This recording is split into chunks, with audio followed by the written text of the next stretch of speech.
میں بنایا گیا ہوں، میں بنایا جاتا ہوں۔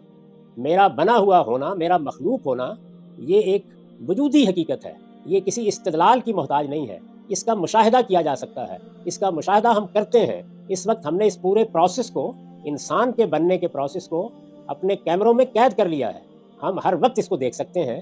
یہ وجودی حقیقت ہے جس سے قرآن اپنے استدلال یا اپنی ریزننگ کا پہلا مقدمہ قائم کرتا ہے۔ وہ یہ کہتا ہے کہ تم ایک مخلوق ہو، یہ ایک حقیقت ہے۔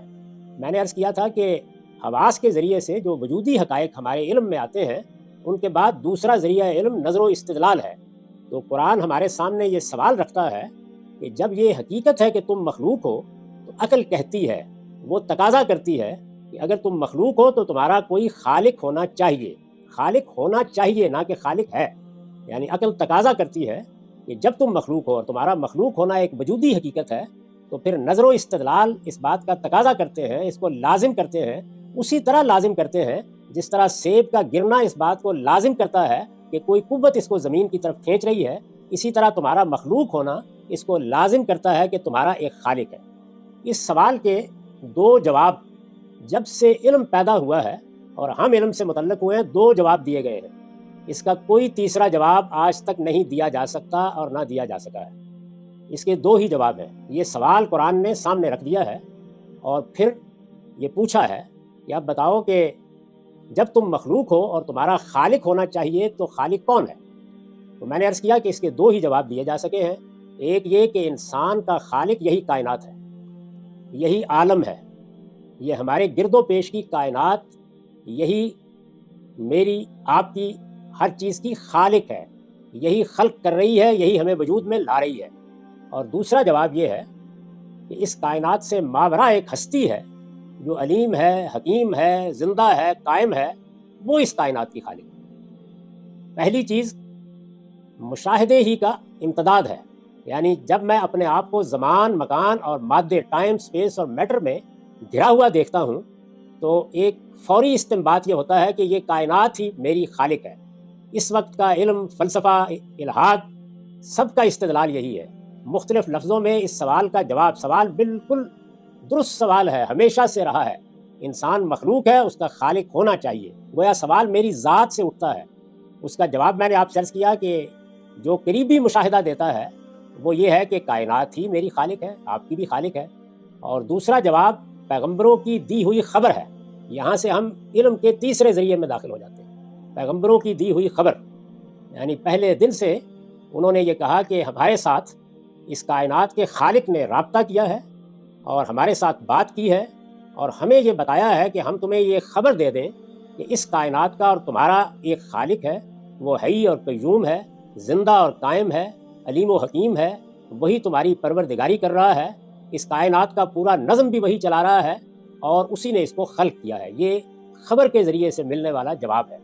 اب ظاہر ہے کہ جب کوئی چیز خبر کے ذریعے سے معلوم ہوتی ہے تو پہلی ضرورت یہ ہے کہ خبر کی تصدیق کی جائے۔ ہمارے پاس یہ خبر انسانی تاریخ میں آخری مرتبہ محمد رسول اللہ صلی اللہ علیہ وسلم کی طرف سے آئی ہے اور یہ ان کی دی ہوئی کتاب قرآن میں ثبت ہے۔ وہ یہی خبر دنیا کو پہنچانے کے لیے بتایا جاتا ہے کہ نازل کیا گیا ہے۔ وہ قرآن ہمارے پاس موجود ہے۔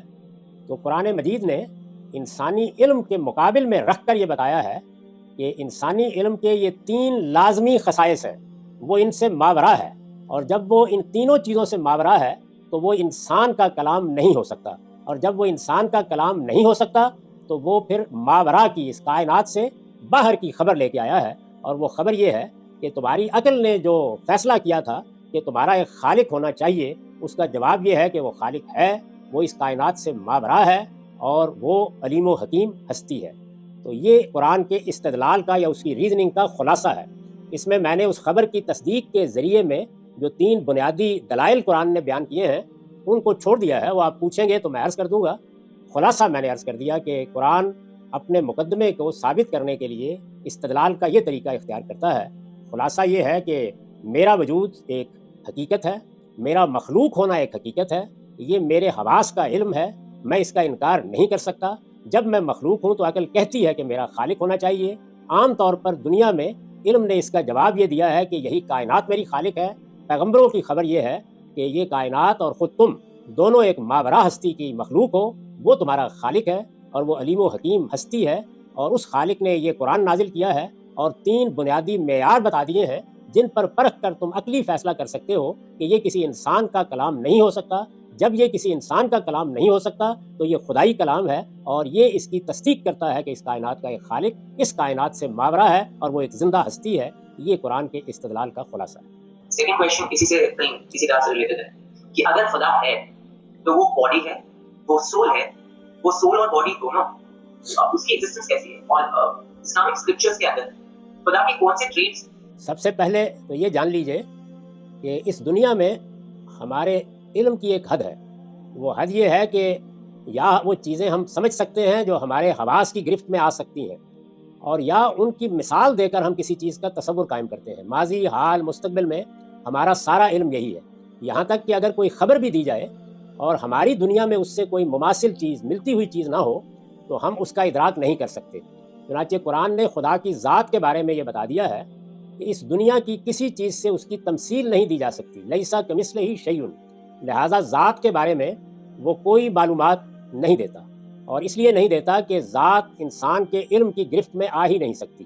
انسانی علم کی آخری حد یہ ہے کہ یا وہ اپنی مانوس چیزوں کو سمجھ سکتا ہے یا ان سے مماثل کسی چیز کو تمثیل میں سمجھ سکتا ہے، کیونکہ یہ دونوں ذریعے ہی خدا کو گرفت میں نہیں لے سکتے، تو اس لیے وہ خدا کی ذات کے بارے میں ایک لفظ بھی نہیں کہتا۔ وہ خدا کی صفات کا تعارف کراتا ہے، یعنی اس کے ایٹریبیوٹس کیا ہیں، اور وہ صفات بیان کرتا ہے جو ہمارے ساتھ متعلق ہوتی ہیں، یعنی وہ رحمان ہے، وہ رحیم ہے، وہ غفار ہے، وہ قاہر ہے، وہ جبار ہے، وہ صفات جن کو ہم سمجھ سکتے ہیں، اس لیے کہ اس کا کچھ پرتو ہمارے اندر بھی موجود ہے۔ اصول وہی ہے کہ تم اسی چیز کو جان سکتے ہو جو یا تو تمہارے مشاہدے اور تجربے میں آ جائے گی، اور یا اس کے مماثل ہوگی تو تم نظر و استدلال سے یا خبر سے اس کا تصور کر لیتے ہو۔ تو یہ چیز چونکہ ہماری گرفت میں آ جاتی ہے کہ ہم اللہ تعالیٰ کی صفات کو کچھ سمجھ سکیں، رحمت ہمارے اندر بھی ہے، قدرت ہمارے اندر بھی ہے، ربوبیت ہمارے اندر بھی ہے ایک درجے میں، تو ہم اس کو سمجھ سکتے ہیں۔ تو قرآن خدا کا تعارف اس کی صفات کے حوالے سے کراتا ہے، اور دوسری چیز اس کے سنن بیان کرتا ہے۔ سنن کا مطلب یہ ہے کہ خدا اپنے بندوں کے ساتھ کس طریقے سے معاملہ کرتا ہے۔ مثال کے طور پر اس نے اگر بندوں کو پیدا کیا ہے تو وہ کیا معاملہ ان کے ساتھ کر رہا ہے، وہ اگر جزا و سزا کرے گا تو اس کا قانون کیا ہے، وہ اگر رحمت کرتا ہے تو اس کا ضابطہ کیا ہے، تو اس کو سنن کہتا ہے قرآن۔ تو یہ دو چیزیں ہیں جو ہم خدا کے بارے میں جان سکتے ہیں، ایک اللہ تعالیٰ کی صفات، دوسرے اللہ تعالیٰ کے سنن۔ اس کی ذات کیا ہے اس میں قرآن نے بتا دیا ہے کہ وہ تمہارے حد ادراک کی چیز ہی نہیں ہے کہ تم اس کو جان سکو۔ اس کو جاننے کے لیے صفات پر اور اس کے سنن پر اکتفا کرنا چاہیے۔ یہ قرآن کا جواب ہے۔